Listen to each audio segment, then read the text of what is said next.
નમસ્કાર વિદ્યાર્થી મિત્રો, સેન્ટ ઝેવિયર શાળાની ઓનલાઈન ક્લાસમાં હું આપ સર્વેનું હાર્દિક સ્વાગત કરું છું. વિદ્યાર્થી મિત્રો, આપણે ચેપ્ટર 3 જે કોમર્શિયલનું છે એ ચેપ્ટર ચાલી રહ્યું છે અને એની અંદર આપણે આંતરવિભાગીય જે પત્રવ્યવહાર છે એ પોઈન્ટ પૂર્ણ કર્યા પછી કર્મચારી વિષયક જે પત્રવ્યવહાર છે એમાં આપણે જે વિવિધ શબ્દો કર્મચારીની સાથે જે સંકળાયેલા શબ્દો છે એથી પરિચિત થઈ રહ્યા છીએ. જેમાં આપણે ભરતી જે શબ્દ છે એનો અર્થ અને એની જે વિગતવાર લેટર દ્વારા જે માહિતી આપેલી છે એ સમજવાનો પ્રયત્ન કર્યો, એની પદ્ધતિઓને સમજવાનો પ્રયત્ન કર્યો, કયા કારણોસર ભરતી થાય છે એની પણ થિયરિકલ બાબતો એ આપણે સમજ્યા છીએ. આ પ્રક્રિયા છે જે કોઈ પણ સંસ્થા, કાર્યાલય, પેઢી દ્વારા કરવામાં આવશે, કંપની દ્વારા કરવામાં આવશે ત્યારે સૌ પ્રથમ જે પગથિયું કહેવાશે એ ભરતીનું પગથિયું કહેવાશે. અને આને ધ્યાનમાં લઈ અને કોઈ પણ કાર્યાલય જે છે આ પ્રકારની પ્રક્રિયામાંથી જ્યારે પસાર થાય ત્યારે ભરતી માટે લેખિત પરીક્ષાનું આયોજન થતું હોય છે. સાથોસાથ જે વ્યક્તિગત મુલાકાત છે, જે પર્સનલ ઇન્ટરવ્યૂ કહેવાશે, એનું પણ આયોજન એ કાર્યાલય કે સંસ્થા કરતી હોય છે. આના દ્વારા એ કર્મચારી જે ઉમેદવાર કહેવાશે એની અંદર રહેલી જે નોલેજ છે, એનું જે આંતરિક શક્તિઓ છે એને ચકાસવાનો એક પ્રયત્ન કરે છે. આવી જે બાબતો છે એનેથી ભરતી પ્રક્રિયાની શરૂઆત થાય છે. અને આના જે વિવિધ શબ્દો છે એમાં પહેલો જ શબ્દ આ ભરતી જે આપણે પૂર્ણ કર્યો એના બંને લેટર સમજ્યા અને બંને લેટર તમે લોકોએ જે છે એ વિગતવાર વાંચ્યા પણ હશે. તો આ સાથે હવે આગળના તબક્કામાં પ્રવેશ કરીએ છીએ. આપણે ભરતીની જે પ્રક્રિયા શરૂ કરી એની અંદર હવે જે ઇન્ટરવ્યૂ અને જે લેખિત પરીક્ષા લેવાઈ ગઈ એ પછી હવે પોઈન્ટ આવે છે નિયુક્તિનો. એટલે નેક્સ્ટ પોઈન્ટ તમારો જે છે એ છે નિયુક્તિ. નિયુક્તિને વિદ્યાર્થી મિત્રો નિમણૂક પણ કહેવાય છે. નિમણૂક, નિયુક્તિ આ સરખા શબ્દો જ છે. તો ખાસ કરીને જે ઇન્ટરવ્યૂ લીધા, જે પરીક્ષા ગોઠવી, એમાં જે ઉમેદવારો સફળ થયા, ઇન્ટરવ્યૂમાં જેને યોગ્ય લાગ્યું એવા લોકોની હવે એનું જે તબક્કો છે એટલે કે હવેની જે પગથિયું છે એકચ્યુઅલી એ અઘરું છે. કારણ કે હવે આવશે પસંદગી કરવાની. કોઈ જાહેરાતના માધ્યમથી પરોક્ષ રીતે કર્મચારી ઉમેદવારોને બોલાવ્યા હોય અને એમનું ઇન્ટરવ્યૂ લીધું. હવે જગ્યા જે છે એ માત્ર 2 પોસ્ટ છે, એટલે કોઈ 2 જ પોસ્ટ માટે કર્મચારીઓને નીમવાના છે. જ્યારે ઇન્ટરવ્યૂ દેવા માટે તો ઘણા બધા આવ્યા છે. તો હવેનું કાર્ય અઘરું બને છે કારણ કે પસંદગી કરવી કે આમાંથી કોણ વધારે યોગ્ય એ કામ થોડી મુશ્કેલી ઊભી કરશે. અને એ પસંદગીની પ્રક્રિયા, આ જે કર્મચારીઓની પસંદગી એટલે કે ઉમેદવારોને જે પસંદ કરવામાં આવશે એ પછી એ લાયકાતના ધોરણે એમને આ નોકરી આપવી કે નહીં એની નિયુક્તિ એ હવેના પોઈન્ટમાં આવે છે. એટલે આ માટે સમિતિ જે છે એ વિચારશે કે બધા ઇન્ટરવ્યૂ, કારણ કે ઇન્ટરવ્યૂમાં તો બધા સારી તૈયારી કરીને આવ્યા છે, તો એમાંથી કયા 2 કર્મચારી છે જેને આપણે વધારે આપણા ઉમેદવાર છે જેને આપણે કર્મચારી બનાવી શકીએ. એટલા માટે થઈ અને આ પસંદગીની પ્રક્રિયા થઈ. હવે આ 10 જણાએ 12 જણા જે સિલેક્ટ થયા એમાંથી માત્ર 2 જણને લેવાની અને એમને જે મળશે એ નિયુક્તિ કહેવાશે. એટલે કે એમને એક હોદ્દો મળશે, એ કોઈ પણ કાર્યાલય કે સંસ્થામાં નોકરી પ્રાપ્ત કરશે. એટલે આ એકચ્યુઅલી બીજું પગથિયું કે અંતિમ પગલું પણ કહી શકાય, ભરતી અને નિયુક્તિ. તો પસંદગીનો આધાર જે છે એ સંસ્થાના કદ, કાર્યક્ષેત્ર અને કર્મચારીના પ્રકાર એ ઉપર આધારિત છે. વિદ્યાર્થી મિત્રો, ટેક્સ્ટ બુકમાં ખાસ જોતા જજો જે બાબત હું સમજાવી રહ્યો છું.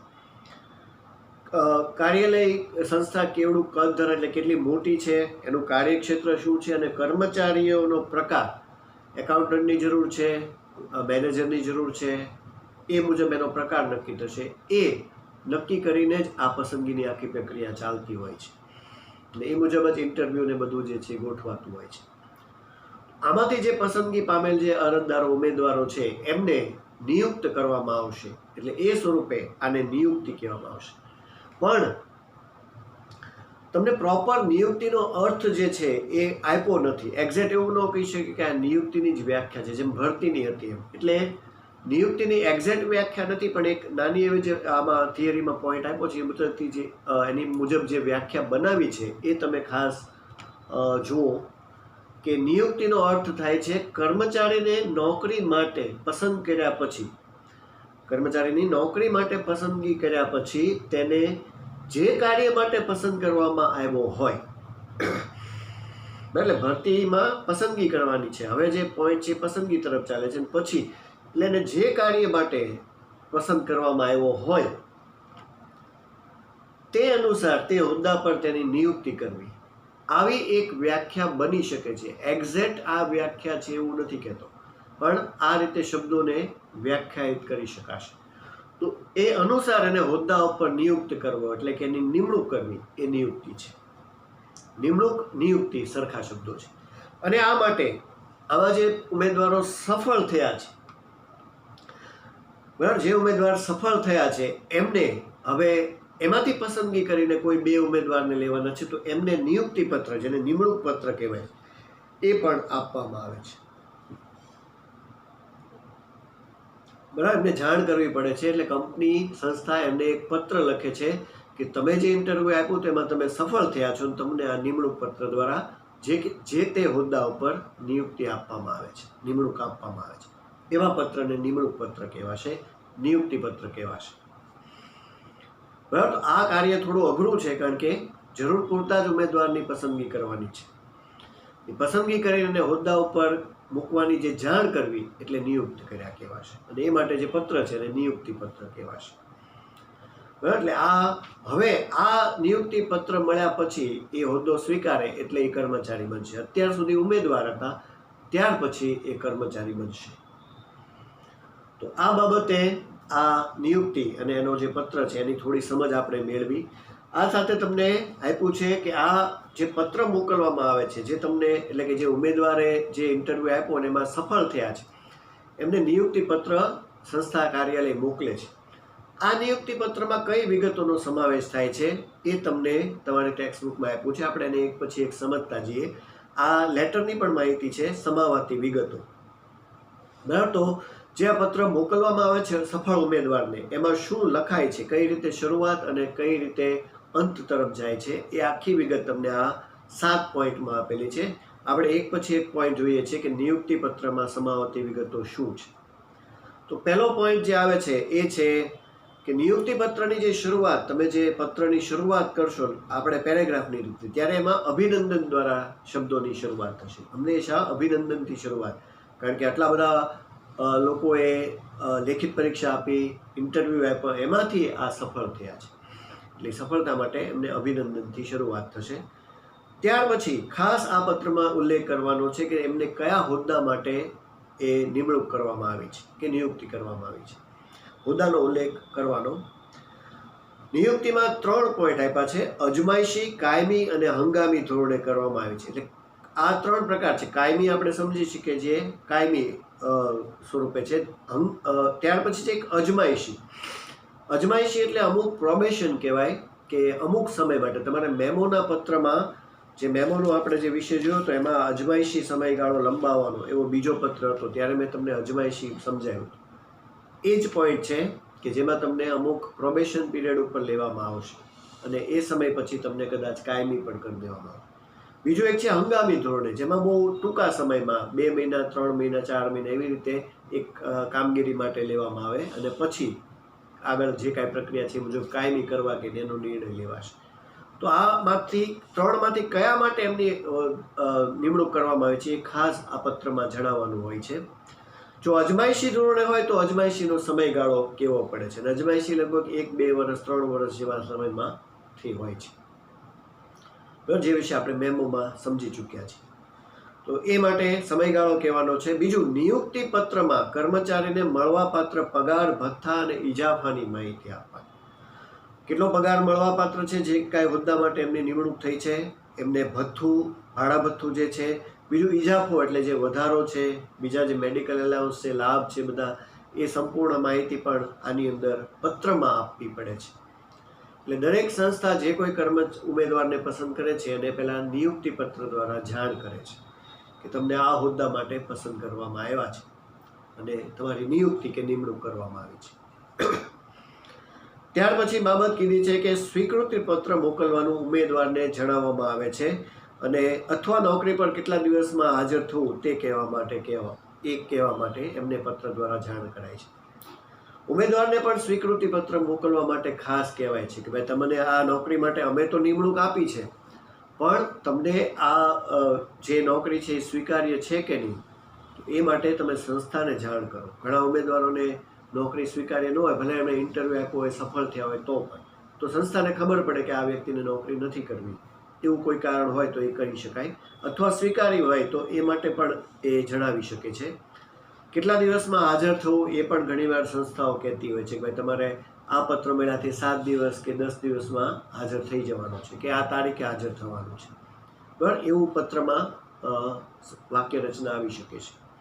અને છેલ્લે જ્યારે પત્ર પૂર્ણ થશે નિયુક્તિનો કે નિમણૂક પત્ર પણ કહેવાય છે, એમાં શુભેચ્છા છેલ્લે પાઠવવાની છે કે આ સફળ ઉમેદવારને છેલ્લે શુભેચ્છા. શરૂઆતમાં અભિનંદન અને છેલ્લે શુભેચ્છા.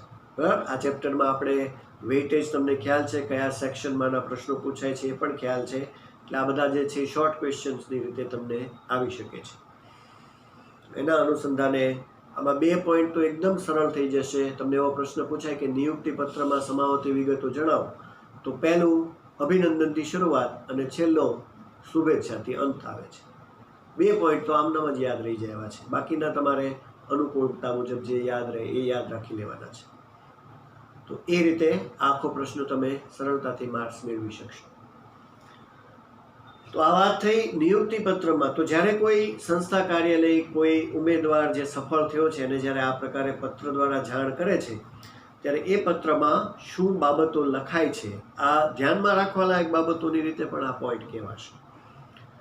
એ આપણે જાણ્યું અને આ બધા પોઈન્ટમાં એ સમજવાનો પ્રયત્ન કર્યો. ટૂંકમાં લેટરની અંદર પણ તમારે આવી બાબતોને યાદ રાખી અને એમાં ઉમેરવાનું છે, લેટરમાં એ લખવાનું છે.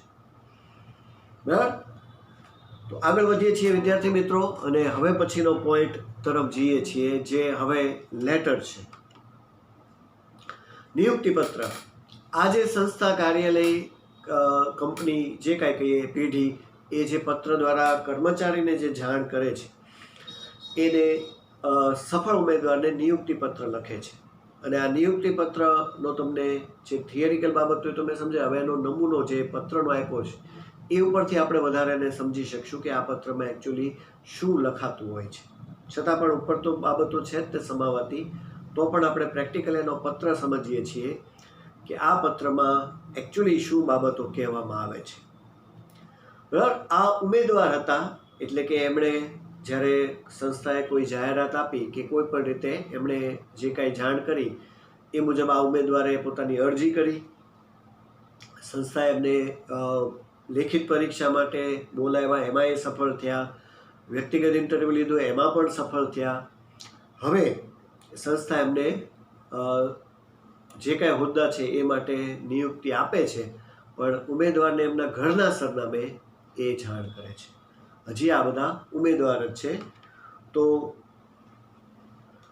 આ પત્રની અંદર રાધે ઇન્ડસ્ટ્રીઝ એ નામથી એક જે ઇન્ડસ્ટ્રી છે એણે લખેલો પત્ર છે, અમદાવાદની છે, અને વ્યક્તિ જેને લખ્યો છે એનું નામ આપેલું છે એ પણ અમદાવાદની જ વ્યક્તિ છે.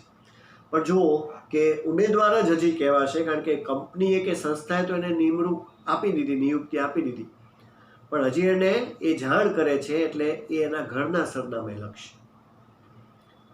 બરાબર. હવે એ પછી જ્યારે નિયુક્તિ થયા પછી નોકરી સ્વીકારી લેશે પછી કર્મચારી કહેવાશે. પછી થોડીક બાબત બદલાઈ જશે, પણ હજી સુધી તો ભરતી અને નિયુક્તિ એ બંને પત્રોમાં એ ઉમેદવાર જ છે, એટલે એમના ઘરના જે પર્સનલ એડ્રેસ છે એની ઉપર જ જાણ કરવામાં આવશે. એ જુઓ તમે, અમદાવાદનું એડ્રેસ છે એ ઉપર જ જાણ કરી છે. બરાબર. તો એ માટે ઘરના સરનામે જ પત્ર વ્યવહાર થશે, એ ખાસ યાદ રાખજો. ભરતી અને નિયુક્તિ બંનેમાં.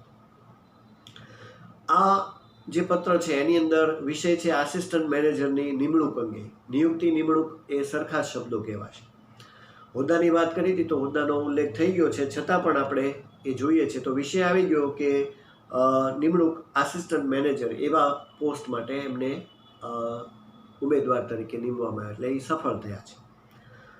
તો શરૂઆતમાં જે બાબતો જણાવવાની છે પેરેગ્રાફની અંદર, વિષય તો આવી ગયો આસિસ્ટન્ટ મેનેજરનો, પણ પેરેગ્રાફની શરૂઆત કઈ રીતે થશે તો કે ખાસ તો શરૂઆતમાં તારીખ, એટલે જે તારીખે એમને આસિસ્ટન્ટ મેનેજરની ભરતી માટેની પરીક્ષા હતી એનો ઉલ્લેખ કર્યો છે કે 28મી ફેબ્રુઆરી 2017ના રોજ અમારા કંપની દ્વારા લેવાયેલી જે આસિસ્ટન્ટ મેનેજર તો હોદ્દો પણ આવી ગયો, બરાબર. આ તારીખે પરીક્ષા લેવાની હતી અને એ હતી આસિસ્ટન્ટ મેનેજરની. એની ભરતી માટેની લેખિત અને ત્યારબાદ રૂબરૂ મુલાકાત, બે પરીક્ષા જો આ સંસ્થા કે જે કાંઈ કંપની છે એને લીધી હતી, બરાબર. મેં તમને કીધું ઘણા જે સંસ્થા છે એ લેખિત પરીક્ષા નથી લેતા, સીધા ઇન્ટરવ્યૂ લઈ લે છે, ઘણા બંને લે છે, એમ આ પણ છે. ઇન્ટરવ્યૂ તો હોય જ છે. તો આમાં લેખિત અને જે રૂબરૂ મુલાકાત હતી એ બંનેમાં આ જે ઉમેદવાર છે એ સફળ થયા છે. અને શરૂઆત પેરેગ્રાફમાં એ જણાવ્યા પછી અભિનંદન સાથે કરવાની, જે હમણાં આપણે સમાવાતી વિગતોમાં જોઈ કે તમે સફળ થયા છો એ બદલ, તમે નિયુક્ત થયા બદલ તમને અભિનંદન પાઠવીએ છીએ. તો આ રીતે ઉલ્લેખાઈ ગયું કે આ તારીખે આ જે પરીક્ષાને બધું લેવાનું હતું અને એ આસિસ્ટન્ટ મેનેજરની હતી, હોદ્દો આવી ગયો. લેખિત અને મૌખિક એટલે કે બે રીતની હતી રૂબરૂ મુલાકાત. એ બંને પરીક્ષામાં આ વ્યક્તિ સફળ થયા છે એ બદલ એમને અભિનંદનથી આખો પેરેગ્રાફ શરૂઆત કહેવાશે. બરાબર. આ રીતે પત્રની અંદર થોડી વાક્ય રચના તમને આપી છે, એ મુજબ તમારે યાદ રાખી અને એની શરૂઆત કરવાની છે. આ બધા પોઈન્ટ યાદ રાખવાના, જેથી આપણે લેટર્સ લખીએ ત્યારે એમાં કોઈ બાબતની આપણને મૂંઝવણ ન રહે. તો આ થઈ ગઈ વાત અભિનંદન સાથે. હવે આગળ વધીએ છીએ. સંસ્થાએ તો એમને નિયુક્તિ આપી દીધી છે, એટલે નિયુક્તિ એ નિમણૂક કહેવાય છે. આસિસ્ટન્ટ મેનેજરનો હોદ્દો એમને મળવા પાત્ર છે, અત્યારે સંસ્થા એમને આપ્યો છે, પણ એમાં અમુક શરતો એ દરેક સંસ્થા પોતપોતાની રીતે જે કાંઈ હોદ્દા હોય એની મુજબ મૂકતી હોય છે, બરાબર. આ શરતો શું છે એ તમને એક પછી એક આમાં લેટરમાં જ આપેલી છે કે નિયુક્તિની નીચેની શરતોને આધીન, એટલે એમની નિયુક્તિ શરતોને આધીન રહેશે. એ શરતો આમાં એક પછી એક આપણે જોઈએ છીએ. ટેક્સ્ટ બુકમાં તમે ખાસ ધ્યાન આપજો, જે શરતો આપેલી છે એ શું છે. તો પહેલી શરત, 3 શરત આપેલી છે.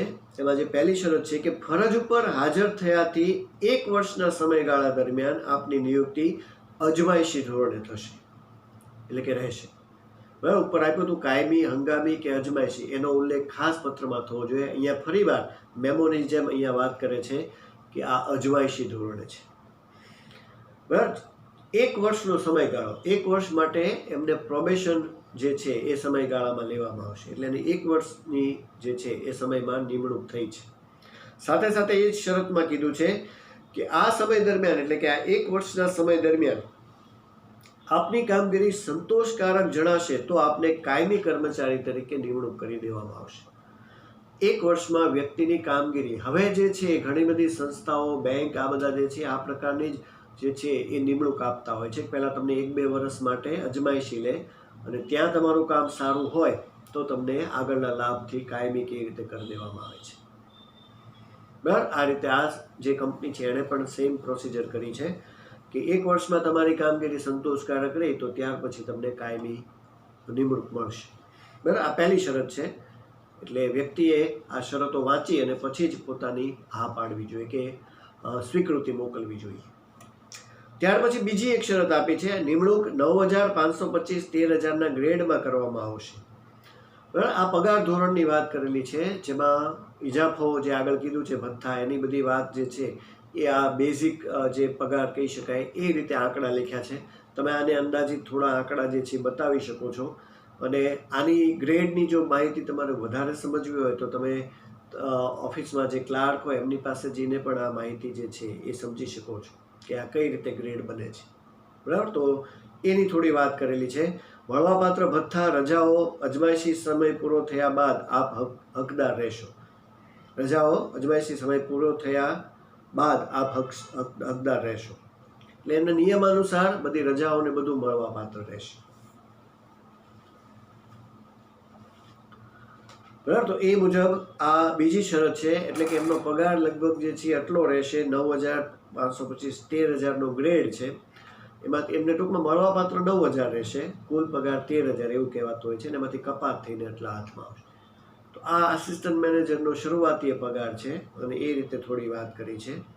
ત્યાર પછી છેલ્લો જે શરત મૂકેલી છે એ છે 30મી માર્ચ 2017ના રોજ બપોરના 12 વાગ્યા સુધીમાં આપના સ્વીકૃતિ પત્ર સાથે અધિક્ષક, જે ઓફિસના અધિક્ષક છે આ ઇન્ડસ્ટ્રીના, એની સમક્ષ તમારે જે કોઈ તારીખ આપી છે એ તારીખમાં 12 વાગ્યા સુધીમાં હાજર થઈ જવાનું. તમારો એક સ્વીકૃતિ પત્રક, મને આ નોકરી સ્વીકાર્ય છે, બરાબર, રૂબરૂ જ હાજર થવાની વાત કરી છે. તો આ શરત સાથે આ નિમણૂક તો એમણે આપી દીધી છે. છેલ્લે શુભેચ્છાઓ દ્વારા શુભકામનાથી પૂર્ણ કરે છે. આપણને ખ્યાલ છે કે છેલ્લે શુભેચ્છા પાઠવવાની છે, બરાબર. તો આવી શરતો એ દરેક સંસ્થા, કાર્યાલય પોતાને જે હોદ્દા છે એને અનુરૂપ શરતોમાં ફેરફાર કરીને પણ ટૂંકમાં નિયુક્તિ પત્રમાં આ ખાસ જણાવવું પડે છે. હવે વ્યક્તિ વિચારશે, ઉમેદવાર, કે હવે એને આ નોકરી આ શરતોને અનુસાર સ્વીકારવી કે નહીં. જો એને સ્વીકાર્ય હશે તો જે કોઈ તારીખ આપી છે એ તારીખે પોતાનો સ્વીકૃતિ પત્ર લઈ અને ઓફિસમાં હાજર થઈ જશે અને એ નિમણૂક પામી જશે, કર્મચારી બની જશે. જો એને આ નોકરી સ્વીકાર્ય ન હોય તો એ જાણ કરી પણ શકે છે કે મારે આ નોકરી નથી જોતી. અધરવાઇઝ એ સમયે હાજર ન રહે તો સંસ્થા એવું સમજશે કે એને આ નોકરી સ્વીકાર્ય નથી, એવું પણ બની શકે. પણ ટૂંકમાં આવી રીતે યોગ્ય પત્ર વ્યવહાર જે છે એ નિયુક્તિનો થતો હોય છે, બરાબર. વિદ્યાર્થી મિત્રો, છેલ્લે આ શરતો પછી છેલ્લે કંપની સંસ્થામાં જે હોદ્દો છે એનું નામ, કંપની સંસ્થા ઇન્ડસ્ટ્રીનું નામ. ખાસ તો જુઓ, આપનો વિશ્વાસુ સિગ્નેચર અને નામ છે એ તો આપણને ખ્યાલ છે કે તો હોય જ છે.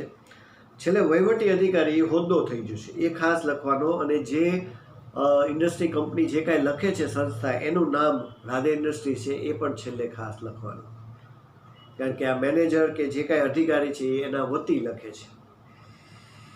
એટલે આ રીતે છેલ્લે હોદ્દો અને કંપની સંસ્થા ઇન્ડસ્ટ્રીનું નામ અવશ્ય લખવાનું છે, બરાબર. આ રીતે આખો પત્ર જે છે એ પૂર્ણ કરવાનો છે. નિયુક્તિ એ એક પ્રકારની નિમણૂક, નિયુક્તિ બંને શબ્દો સરખા જ છે. ટૂંકમાં હવે ઉમેદવાર સફળ થયા છે અને એને જે કોઈ કંપનીમાં એમણે જે ઇન્ટરવ્યૂ કે આપ્યા હતા એ મુજબ એમને કર્મચારી તરીકે નિમણૂક આપવામાં આવી છે. તો આ ઉપરથી સમજી શકાય કે આ પ્રકારનો જે પત્ર છે એ ઉદાહરણ તરીકે તમને જે આપ્યો છે એ તમારો જવાબ છે. અને તમને જો આ પત્ર પૂછાય તો તમે એમાં શું લખી શકો એ આ આખા પત્રમાં બહુ સરસ રીતે વર્ણવેલું છે, બરાબર. હવે આગળ ભરતીના 2 પત્રો હતા, નોટિસ, પરિપત્ર, એમાં પણ 2 હતા, મેમોમાં 2 હતા. હવેના જે પોઈન્ટ છે એમાં એક ઉદાહરણ જે છે એ પત્ર દ્વારા આપેલા છે. તો આજે આપણે આજે બીજો શબ્દ કર્મચારી વિષયકમાં છે એ જોયો, સમજ્યા, એની થિયરિકલ બાબત સમજ્યા, અને નિમણૂક, નિયુક્તિ કયા ધોરણસર કઈ શરતોને આધીન આપવામાં આવે છે અને એના પત્રમાં શું લખાતું હોય છે એવી વિગતવાર માહિતી આ પોઈન્ટમાં આપણે સમજ્યા છીએ. તો આજે આપણે આ અહીંયા સુધી જે છે એ પોઈન્ટ રાખીએ છીએ, કારણ કે નવો પોઈન્ટ શરૂ કરીએ તો એમાં પાછો બીજો ઘણો બધો સમય જશે. એટલે આ પોઈન્ટ સુધી આપણે આજે સમજીએ છીએ. ત્યાર પછી હવે જે કર્મચારી વિષયક જે તમારો મેઇન પોઈન્ટ છે એ હવે એકચ્યુઅલી આવે છે. હવે ભરતી અને નિયુક્તિની આખી પ્રક્રિયા પૂર્ણ થઈ ગઈ કહેવાશે. એ 2 સ્ટેપમાં પૂર્ણ થશે. હવે એ કર્મચારી બની જશે અને કંપનીમાં કે સંસ્થામાં કાર્યરત થઈ જશે. પછી બોલાતા શબ્દોમાં એ પછીના શબ્દો આવે છે, એ આપણે નેક્સ્ટ લેક્ચરમાં જોશું અને એની થિયરી અને એના લેટર્સથી પરિચિત થશું, બરાબર વિદ્યાર્થી મિત્રો. તો આ લેક્ચરમાં આપણે અહીંયા સુધી રાખીએ છીએ. તમારે આજે હવે હોમવર્ક જે છે એ કરવાનું છે, અને એ છે આ ચેપ્ટરનો સ્વાધ્યાયનો બીજો પત્ર એકવાર લખવાનો છે. જે આપણે નોટિસ, પરિપત્ર અને મેમો શબ્દ પૂર્ણ કરી ચૂક્યા છીએ અગાઉ આંતરવિભાગીયમાં, એમાંથી જ આ એક પત્ર છે, સ્વાધ્યાયનો બીજો પત્ર. આ પત્રને એકવાર લખી અને હોમવર્કમાં સબમિટ કરાવવાનો રહેશે. આ લેક્ચરનું આજનું તમારું હોમવર્ક રહેશે, બરાબર વિદ્યાર્થી મિત્રો. તો નિયુક્તિના પત્ર સાથે આજનો જે લેક્ચર છે આપણે પૂર્ણ કરીએ છીએ, અને આગળના જે આ ચેપ્ટરના બીજા વિવિધ શબ્દો છે કર્મચારી વિષયક, એની માહિતી આપણે હવે પછીના આગળના જે લેક્ચર્સ છે એમાં ધીમે ધીમે મેળવતા જશું. અત્યારે અહીંયા આપણે પૂર્ણ કરીએ છીએ. નમસ્કાર.